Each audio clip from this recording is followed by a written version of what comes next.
ഇത് ഇത്രയേ ഉള്ളൂ അമ്മേ, വലിപ്പം വെക്കില്ലേ? ഇത്രേ വെക്കുള്ളൂ. ഞങ്ങളുടെ വീട്ടിൽ കഴിഞ്ഞ ദിവസം ഉണ്ടായ കുഞ്ഞൻ ചക്കയുടെ കാര്യമായി പറയുന്നത്. ഉല്ലാസവേളകൾ ആനന്ദകരമാക്കാൻ ഇവിടെ അമ്മയ്ക്ക് ചെറിയ കൃഷിയൊക്കെ ഉണ്ട് കേട്ടോ. ആ കൃഷിയിലേക്ക് വന്ന പുതിയ വിരുന്നുകാരനായിരുന്നു ഈ ചക്ക. 1 വർഷത്തോളമായി ഇവിടെ വന്നിട്ട്. അപ്പൊ കഴിഞ്ഞ ദിവസം നമ്മുടെ ചക്ക കായ്ച്ചു. നോക്കിയപ്പോ നല്ല മിനിയേച്ചർ സൈസിൽ ഇരിപ്പുണ്ട്. പൊതുവെ ക്ഷമ കുറവായതുകൊണ്ട് ഞങ്ങൾ പെട്ടെന്ന് കായ്ക്കുന്നത് ചോദിച്ചു വാങ്ങിയതാ. പറഞ്ഞ പോലെ കായ്ക്കുകയൊക്കെ ചെയ്തു. പക്ഷെ സൈസ് ഞങ്ങൾ പ്രതീക്ഷയെക്കാളും കുറച്ച് കുറവായിരുന്നു. ഇവൻ പൊതുവെ ഇങ്ങനെയാണോ അതോ നമ്മുടെ നോട്ടക്കുറവുകൊണ്ട് സൈസ് കുറഞ്ഞതാണോ എന്നറിയില്ല.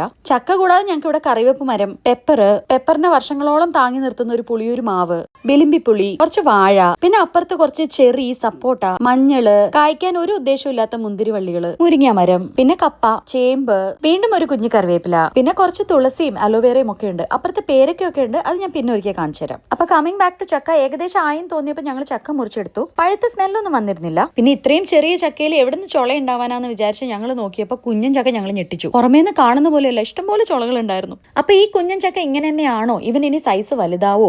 ആരെങ്കിലും അറിയുമെങ്കിൽ ഞങ്ങൾക്കൊന്ന് പറഞ്ഞു തരണം. Okay, by.